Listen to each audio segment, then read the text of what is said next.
Hello students, good morning. आगे के 2 lecture में हमने वंदना का चैप्टर कंप्लीट किया है, वर्कबुक और उसका ट्रांसलेशन। आई होप कि आपको अच्छे से समझ में आया होगा। अब स्टार्ट करते हैं हम चैप्टर 1 चित्र प्रदान। ऐसे आपका चैप्टर है फर्स्ट चित्र प्रदानी। चित्र प्रदानी मीन्स वर्ड थ्रू पिक्चर्स। वो चित्र प्रदानी स्टार्ट करने से पहले हम थोड़ा बेसिक याद करते हैं जो 6th और 7th स्टैंडर्ड में आप सीख चुके हो। देखो मैंने पॉइंट बनाए हैं, पहले आपको पूरा समझना है, उसके बाद वीडियो खत्म होने के बाद ही आपको लिखना है। देखो अब जैसे हिंदी गुजराती में जेंडर को जानते हो, उसी तरह से संस्कृत में भी जेंडर होती है। तो 3 जेंडर है। फर्स्ट है मस्कुलिन जेंडर, सेकंड है फेमिनिन जेंडर एंड थर्ड है neutral gender. Masculine gender means पुल्लिंगम, मीन्स पुरुष जाति के जो वर्ड्स होते हैं वो। सेकंड है फेमिनिन जेंडर मीन्स स्त्रीलिंगम, मीन्स स्त्री जाति के जो वर्ड्स होते हैं वो। और थर्ड है न्यूट्रल जेंडर मीन्स नपुंसकलिंग। अब देखो ये फाइन करना है कि मस्कुलिन जेंडर है, फेमिनिन जेंडर, न्यूट्रल जेंडर के जो वर्ड्स है वो आप कैसे फाइन करोगे। तो उसमें फर्स्ट है मस्कुलिन जेंडर के जो वर्ड्स होते हैं उसके एंडिंग में क्या आता है, अ। मतलब जो वर्ड होता है उसका प्रोनाउंसिएशन के पीछे हम क्या बोलते हैं, अ। सेकेंड है फेमिनिन वर्ड्स, मतलब फेमिनिन जेंडर के जो भी वर्ड्स होते हैं उसके एंडिंग में एंडिंग इन आ, छोटी ई और बड़ी ई की मात्रा होती है। थर्ड है न्यूट्रल वर्ड्स। न्यूट्रल वर्ड्स की जो जेंडर की शब्द होते हैं उसके एंडिंग में क्या आता है, अ। देखो मैंने एग्जाम्पल लिखे हैं यहाँ 3। फर्स्ट है गज, गज के पीछे विसर्ग है, विसर्ग के आगे हम गज, ज के पीछे हम क्या बोलते हैं, एंडिंग इन अ। तो वो कौन से वर्ड हो गए, मस्कुलिन वर्ड्स। सेकेंड है प्रतिमा, म के पीछे किसकी मात्रा है, आ की मात्रा है, तो वो क्या हो गया, फेमिनिन वर्ड्स। थर्ड है विमानम, ये जो लाइन है वो कौन सी लाइन है, हलंत वाली, मतलब ये हाफ लेटर है। तो विमान न के पीछे अ बोलते हैं हम, और जो हलंत वाला लेटर होता है वो आता है न्यूट्रल वर्ड्स। क्लियर, इतना समझ में आया। जेंडर समझ लिया। अब है संस्कृत के प्रोनाउंस। ये जो प्रोनाउंस है उससे रिलेटेड ही हमारी चित्र प्रदानी है। तो understand the meaning of the pronouns in Sanskrit. देखो मैंने आपको पहले ये जो चित्र प्रदानी है वो सारे कोष्टक के थ्रू समझाया है। उसमें लिखा है मैंने सिंगुलर, जो सिंगुलर मतलब जो एक चीज के लिए हम यूज करते हैं ऐसे प्रोनाउंस है। जैसे इंग्लिश में आप प्रोनाउंस यूज करते हो उसी तरह संस्कृत में भी है सिंगुलर प्रोनाउंस है। सिंगुलर में हम जो प्रोनाउंस यूज करते हैं वो है, देखो इसमें लिखा है नियर, मतलब नजदीक के लिए हम कौन से प्रोनाउन यूज करेंगे। तो फर्स्ट है एषः, और फार के लिए हम क्या यूज करेंगे, स। सेकेंड है एषा, थर्ड है एतत, और इस साइड है फार के लिए सह, सा और तत्। अब आप सोच रहे होंगे कि टीचर ये तो कितने सारे कैसे यूज करने हैं। तो देखो फर्स्ट समझना है कि एषा, एषा और एतत, ये तीन जो लिखे मैंने प्रोनाउंस वो नियर के लिए यूज करते हैं और सिंगुलर के लिए। क्लियर। और इस तीनों का ट्रांसलेशन क्या होता है इंग्लिश में, दिस। अब ये तीनों में से कौन सा हमें लिखना है वो किस तरह फाइंड करना है। तो ये देखो एषा हम कौन से वर्ड के लिए यूज करते हैं, तो मस्कुलिन वर्ड्स के लिए। एषा कौन से वर्ड्स के लिए यूज करते हैं हम, तो फेमिनिन वर्ड्स के लिए। एतत कौन से वर्ड्स के लिए हम यूज करते हैं, न्यूट्रल वर्ड्स के लिए। अब यही जो 3 है अगर नजदीक नहीं है और हमारे से कोई पिक्चर दूर है तो फार, और फार के कोष्टक में भी मैंने 3 लिखे। देखो यहाँ एषा तो स आएगा यहाँ, फिर सेकेंड है सा और तत्। इन तीनों का ट्रांसलेशन होता है दैट। अब स किसके लिए यूज होता है, तो मस्कुलिन वर्ड्स। सा किसके लिए यूज होता है, तो फेमिनिन वर्ड्स। और तत् किसके लिए यूज होता है, तो न्यूट्रल वर्ड्स। फिर आगे है अहम, वो भी प्रोनाउंस है लेकिन वो नियर और फार के लिए नहीं है, वो अलग से है। अहम मीन्स आई, त्वम मीन्स यू।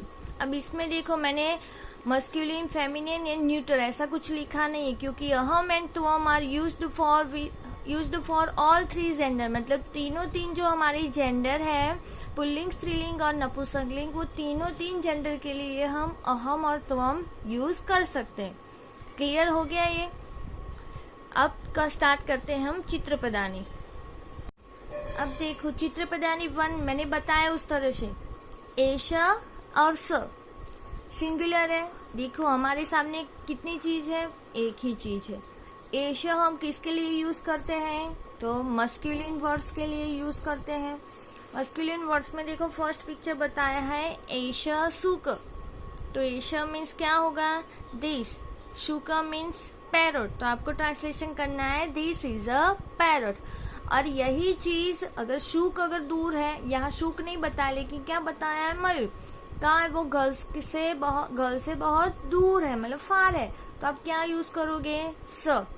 एक ही थिंग्स है, एक ही पिक्चर बनाया है, दूर है इसलिए हम स यूज करेंगे, तो आपको लिखना है that is a peacock. Second है एशा स्वान, तो दिस इज अ डॉग। स सिंह, तो दैट इज अ लायन। एशा गज, गज मीन्स एलिफेंट, तो दिस इज एन एलिफेंट। स अश्व, तो दैट इज अ हॉर्स।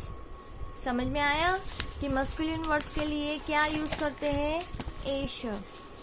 अब आया एशा, मीन्स आ की मात्रा वाले हैं, ई की मात्रा वाले हैं और छोटी ई और बड़ी ई की मात्रा वाले।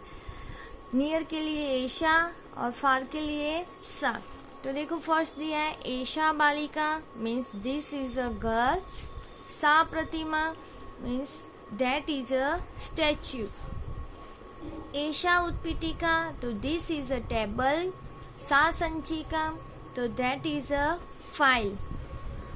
एशा गीता, तो दिस इज गीता। सा पूजा, तो दैट इज पूजा। क्लियर हो गया? या दिस नहीं लिखना है और आप सी लिखते हो तो भी ये राइट होगा, she is Gita, she is Puja. Clear?